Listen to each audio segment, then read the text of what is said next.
അഗ്നിപരീക്ഷണങ്ങളും ആഭ്യന്തര വെല്ലുവിളികളും കടന്ന് വി.ഡി. സതീശൻ കേരളത്തിന്റെ മുഖ്യമന്ത്രി കസേരയിലേക്ക് നടന്നു കയറിയത് സ്വന്തം പാർട്ടിയിലെ ഗ്രൂപ്പ് സമവാക്യങ്ങളെ മാത്രമല്ല, രാഷ്ട്രീയ എതിരാളികളുടെ സകല തന്ത്രങ്ങളെയും ഒരേപോലെ തകിടം മറിച്ചുകൊണ്ടായിരുന്നു.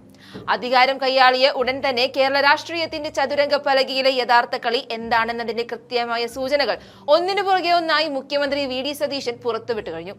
കൂട്ടത്തിലെ ഏറ്റവും മാരകമേറിയ പ്രഹരമാണ് അധികാരത്തിന്റെ ഹുങ്കിൽ പിണറായി വിജയൻ ഭരണകൂടം പൂട്ടിക്കെട്ടിയ പഴയൊരു അക്രമ കേസിന്റെ ഫയലുകൾ വീണ്ടും തുറക്കാനുള്ള തീരുമാനം. നവകേരള സദസ്സിന്റെ കാലത്ത് മുൻ മുഖ്യമന്ത്രിയുടെ ഗൺമാൻമാർ യൂത്ത് കോൺഗ്രസ് പ്രവർത്തകരുടെ തലയടിച്ചു പൊളിച്ച സംഭവം കേരളം മറന്നിട്ടില്ല.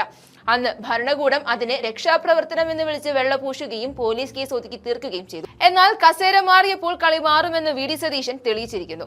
ആ അക്രമ സംഭവത്തിൽ കൃത്യമായ പുനരന്വേഷണം നടത്താൻ മുഖ്യമന്ത്രി വി.ഡി. സതീശൻ ഉത്തരവിട്ടിരിക്കുകയാണ്. പഴയ ഭരണാധികാരികളുടെ തണലിൽ അഴിഞ്ഞാടിയ ഉദ്യോഗസ്ഥർക്കും അവരെ സംരക്ഷിച്ച രാഷ്ട്രീയ യജമാനന്മാർക്കുമുള്ള ശക്തമായ മുന്നറിയിപ്പാണ് ഇതിലൂടെ കോൺഗ്രസ് നൽകുന്നത്. തന്റെ രാഷ്ട്രീയ എതിരാളികൾക്ക് ഒരവസരം പോലും നൽകാതെ അതീവ ജാഗ്രതയോടും വേഗത്തിലുമാണ് വി.ഡി. സതീശൻ കരുക്കൾ നീക്കുന്നത്.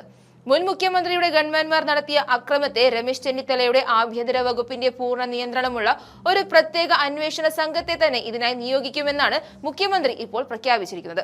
കേസ് ഒതുക്കി തീർക്കാനും ഗൺമാനെ സംരക്ഷിക്കാനും പോലീസ് ആവുത് ശ്രമിക്കുകയുണ്ടായിരുന്നു.